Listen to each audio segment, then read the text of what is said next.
They raced to buckle their seatbelts and felt the impact of a crash at just 5 miles per hour. Well, they are just about ready to get their permits, and we're trying to really open their eyes at that point in time to say, hey, you know, every time you get in that vehicle, you're in charge, and not only should you have your seatbelt on, but every individual inside that car should have their seatbelt on as well. This simulator goes just 5 miles per hour, but it's designed to show the kids the impact of a crash and what a seatbelt does to help them in that event.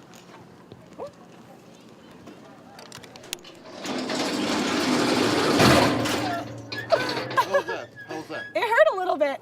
Glad I was wearing my seatbelt. This safety day comes one day after the National Transportation Safety Board recommended the legal limit for drinking and driving be reduced from a blood alcohol concentration of 0.08 to 0.05. Well, my understanding about 0.05 is about 2 drinks in an hour. And of course, that does depend a little bit on the size of the person, maybe what they had to eat and things of that nature. But about 2 drinks in an hour would be normal.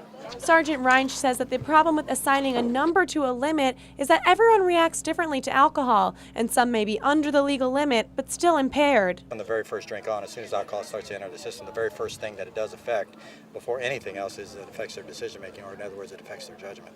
It's not that hard to call a friend, to call a family member, get a designated driver. To me, it's not worth it. I've had a family member die because of a drunk driver, and so I basically have zero tolerance. According to a report by the NTSB staff, more than 100 countries have adopted the 0.05 alcohol content standard or lower. Juliette Dreyer, KRCG 13 News, Jefferson City.